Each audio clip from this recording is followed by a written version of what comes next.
அனைத்து உறவுகளுக்கு வணக்கம். இன்னைக்கு நம்ம எங்க வந்திருக்கோம் அப்படின்னா, அடிப்படை அரசியல் உரிமை மாற்றம் அவரை பார்த்து படிக்கிறீங்க இல்லங்க, சட்டசபையிலேயே பார்த்து தான் படிக்கிறாங்க. அதெல்லாம் நாமளும் பார்த்து படிக்கிறோம். அந்த முடிவுக்கு வந்துட்டாங்க. அதனால இன்னைக்கு அந்த ஊட்டி உரிமையாளர் வந்திருக்காங்க. உங்களை பத்தி கொஞ்சம் அறிமுகப்படுத்துங்க.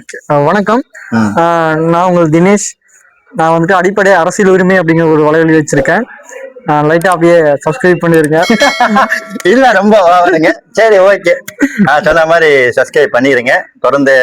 ஏன்னா நம்ம தொடர்ந்து நான் உங்ககிட்ட என்ன கேள்வி கேட்க விரும்புறேன் அப்படின்னா, தொடர்ந்து நீங்க அரசியலை கவனிச்சிட்டு இருக்கீங்க. ஏன்னா ஒரு யூடியூப் சேனல் வச்சிருக்கீங்க. அதனால நான் உங்கள்கிட்ட ஒரு கேள்வி கேட்கிறேன். இப்ப அம்மா சமுத்திரத்துல அண்ணன் நாம் தமிழ் கட்சி நிக்க போறதாக ஒரு தகவல் இருக்கு. அதுக்கு நம்ம நாம் தமிழ் கட்சி வெளியே போன ஒருத்தர், ஒரு பேர் என்னவா இருக்கும்? பேர் என்னங்க? ஜெகதீச பாண்டியனுங்க. அவரு தொடர்ந்து அண்ணனை பத்தி அவர் நின்னாருன்னா நாம் தமிழ் கட்சி வெளியே பண்ணவங்க ஒரு 5000 பேர் இருக்கும். அதை வச்சு நாம் தமிழ் கட்சி வீழ்த்திட்டு அப்படி அவர் ஜெயிச்சிட்டாரு அப்படின்னா நான் கட்சி விட்டே போயிடுறேன்னு சொல்லியிருக்காரு. உங்களோட கருத்து என்ன? ஓகே, இப்போ நாம் தமிழர் கட்சி போன தேர்தல் அதுல தோல்வி விட்டுருச்சு. அப்ப தோல்வி விட்டுறப்ப பாத்தீங்கன்னா டிஎம்கே ஆட்சி அமைக்கும் போது ஒரு நிகழ்வு நடத்தினாங்க. ஞாபகம் இருக்கான்னு தெரியல யாருக்கும். பாத்தீங்கன்னா நம்ம பெயிண்டர் யாருக்கு கொடுக்குற கண்டுபிடிங்க பார்ப்போம். அந்த பெயிண்டர் யாரா இருக்கு? ராஜீவ் காந்தி சொன்னாரு. என்ன பண்ணாருன்னா, நாம் தமிழர் கட்சியில இருந்து விலகிய 3000 பேர் வச்சு நாங்க ஒரு இணைப்பு விழா நடத்தோம். பாதி பேர் இல்ல. ஆமா, அதுல பாதி பேர் இல்ல, முக்கால்வாசி பேரே இல்ல. அவர் ஒருத்தர் மட்டும் தான் இருந்தாரு நினைக்கிறேன் எனக்கு தெரிஞ்சு. ஆனா அதை வச்சு ஒரு நிகழ்வை நடத்தி டிஎம்கே கிட்ட ஒரு வாங்கிட்டாரு. அதே சேம் பெயிண்டிங் கான்ட்ராக்ட் வாங்கிட்டாரு, பிளஸ் ஒரு அமௌண்ட் வாங்கிட்டாரு. அதே கான்செப்ட்ல தான் இருப்பாங்க. நான் என்ன கேக்குறேன், இப்ப நாம் தமிழ் கட்சியில இருந்து 5000 பேரு நாங்க விலகி வந்தவங்க இருக்கிறாங்கிறீங்க, சரிங்களா? அந்த 5000 பேரை வச்சு நீங்க ஏங்க தாவைக்கால போயிட்டு 5000 பேரோட நான் வந்திருக்கேங்க, 5000 பேரு நான் உங்க தாவைக்கால இணைக்கிறேன் அப்படின்னு சொல்லிட்டு நீங்க ஒரு பொறுப்பு கூட வாங்கல. எதுக்கு வாங்கணும்? நாங்க அழிக்கவே நாம் தமிழ் அழிக்க தானே வந்திருக்கோம். நாம் தமிழ் அழிக்க வந்திருக்கீங்க. பொறுப்பு கொடுத்து பொறுப்போட அழிக்கலாம்ல? பொறுப்போட அழிக்க முடியாது.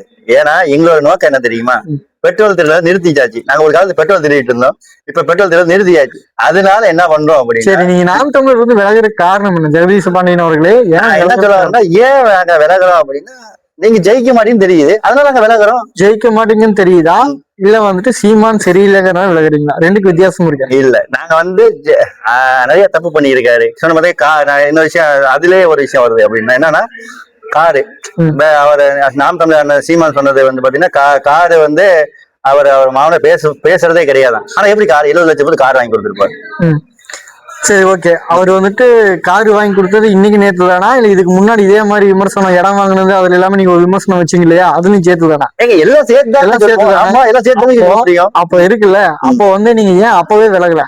அப்ப விலகலான்னு பாத்தங்க, பாத்துட்டே இருக்கேன். கிடைக்கலங்கனால விலகிட்டீங்களா? சரி, ரைட்டு. ஏன் இன்னொரு கேள்வி கேக்குறேன்.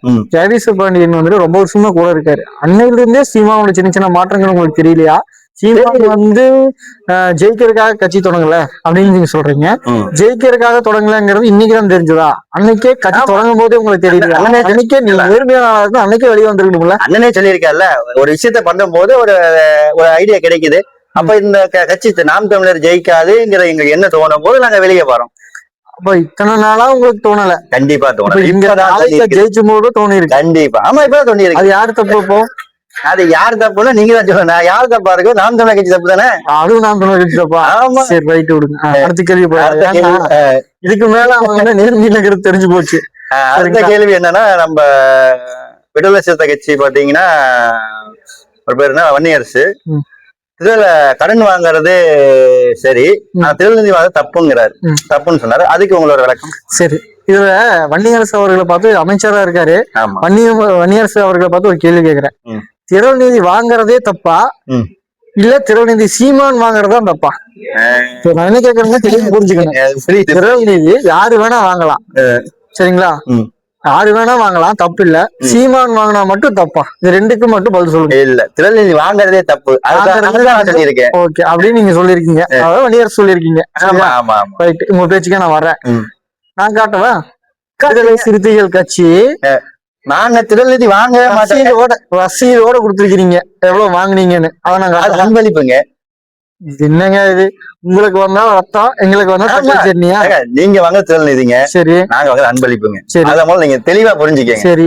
ஓகே. உங்களால் முடிந்த நிதி உதவினே செய்யுங்கள் அப்படின்னு சொல்லிட்டு மேடையிலேயே வந்துட்டு 1,00,000 ரூபாய் இன்னைக்கு கொடுக்குறாங்க, அத நாளைக்கு நீங்க பாக்கி நீங்க கொடுக்குறாங்க. அதையே அப்படி எடுத்துக்காது. அப்ப எப்படி நீங்க எப்படி எடுத்துக்கிறீங்கன்னா, உங்களால கொஞ்சம் அன்பளிப்பு கொடுங்கள் அப்படிதான் நாங்க சொல்லியிருக்கோம். ம், ம், இப்ப புரியுதா இல்லையா? ம். அப்ப அன்பளிப்பு தான், திருநிதி தான் தப்பு, அன்பளிப்பு தப்பு இல்ல. சரி, பேர் மாத்தி வச்சுக்கலாம். வேறதாங்க மாத்தல. சரி ரைட். திருநிதி யாரு கொண்டு வந்தது? அண்ணன் கொண்டு வந்தது, தப்பு தானே? ஓ, பேரு அண்ணன் வச்சாரா? திருநெல்வேலி அகராதியே அண்ணன் தானா? இல்ல அப்படி இல்ல. திருநிதிங்கிறது ஒரு ஓரளவுக்கு பெரிய அளவுக்கு பிரபலமானது யாரால? அண்ணனாலயா? அண்ணனால. சரி ரைட். Crowd ஃபண்டிங்கிறதா correct. ஆனா நீங்க திரள்நிதி தான் தப்பு. கிரவுட் ஃபண்டிங் தப்பு கிடையாது, அன்பளிப்பு தப்பு கிடையாது. ஏன் எனக்கு புரியல. கடற்கடையில நான் என்ன பேசிக்கிறேன், கடற்கடையா போய் ரசீது போட்டு பணம் வாங்குற மாதிரி அது கூட தப்பு கிடையாதுங்க. ஆனா திரள்நிதி ரொம்ப பெரிய தப்பு, ரொம்ப தப்பு பண்றீங்க. சரி, திறநிதி யாரு கொடுப்பா? இல்ல வந்து கவர்மெண்ட் யாரு? திரள்நிதி மக்கள் கொடுப்பாங்க. சரி, மக்கள் கொடுத்தா தப்பு. ஆமா, மக்கள் பண்ணா தப்பு. நீங்க சரி. மக்களை ஏமாத்துறீங்க. பார்ட்டி ஃபண்ட் வாங்குற டிஎம்கே சரி, அதெல்லாம் நாங்க கம்பெனில இருந்து வாங்கிக்குவோம். கம்பெனில இருந்து கம்பெனி கொடுக்குறாங்களே அன்பளிப்பா. எதுக்கு கம்பெனி கொடுக்குறாங்கன்னா, கட்சி நடந்துடும், நாங்க நல்லா சேவை பண்றோம், அதுக்காக கட்சி யாருக்கா இருக்கும், யாருக்கோ யாருக்கோ அப்படி வச்சுக்க, அவங்களுக்கு நாங்க நல்லது பண்றோம். அதனால கம்பெனிங்களா பார்த்து இந்த கோடி கோடியா வச்சுக்கங்கன்னு அள்ளி கொடுக்குறாங்க. ஆனா நீங்க அப்படி கிடையாது. நீங்க பண்றது வந்து பாத்தீங்கன்னா 10 ரூபா வாங்கிட்டீங்க, 20 ரூபா வாங்கிட்டீங்க, 500 ரூபா, அதுதான் தப்பு. நாங்க கோடிக்கணக்கில் வாங்குவோம், அது தப்பு வச்சா தப்பு. நாங்க கோடிக்கணக்கில் வாங்குவோம், அது தப்பு கிடையாது. நீங்க 1000 ரூபா 2000 வாங்க மிகப்பெரிய தப்பு.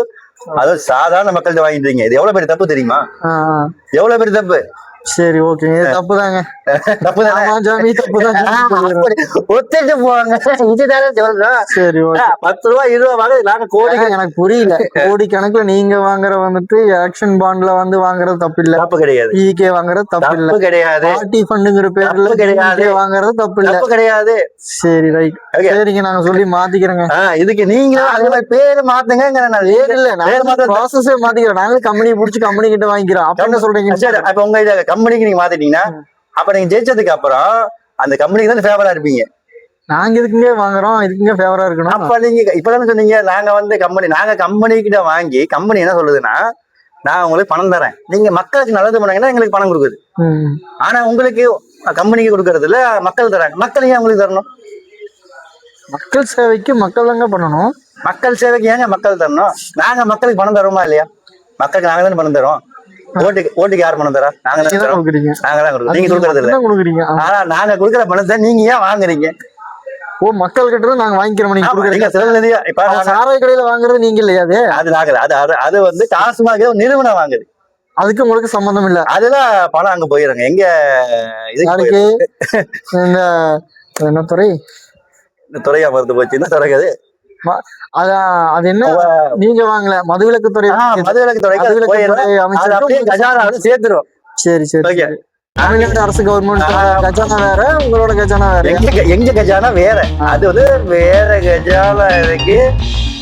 அங்கதான் நாங்க இந்த கட்சி, அதனாலதான் நாங்க வந்ததுல இருந்து பார்ட்டி ஃபண்டுங்கிறது ஒழிச்சிட்டோம்.